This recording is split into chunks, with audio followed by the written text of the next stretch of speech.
Hi guys, adverbs of frequency, part 2. We're going to talk about where the adverb goes in a sentence. But just to recap, adverbs of frequency are used to talk about how often something happens.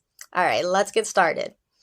We're going to talk about the 3 main rules for the position of the adverb. Let's go over the first one.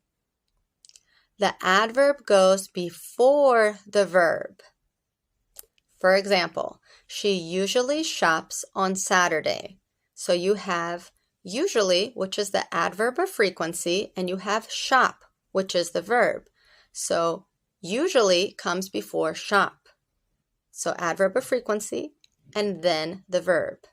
She usually shops on Saturday. I never have oatmeal for breakfast.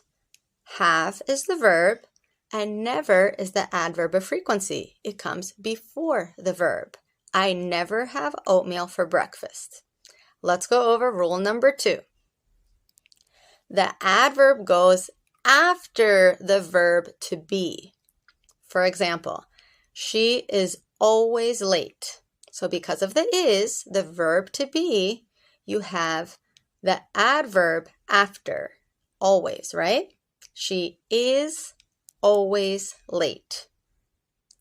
Adverb comes after the verb to be. It's hardly ever cloudy. So it's is a contraction of it is. And because of the is, the adverb goes after, right? So it's hardly ever cloudy is the same as saying it is hardly ever cloudy. Let's go over another example. We're always on time. So because of the are, because it's we are is we're. So because of the are, you have always the adverb of frequency after. So verb to be, are, adverb of frequency, always comes after the verb to be. We're always on time. Rule number 3. If there are 2 verbs, the adverb goes between them. All right, so let's go over an example. She can sometimes beat me in a race. So you have can and you have beat. The sometimes adverb goes between those 2.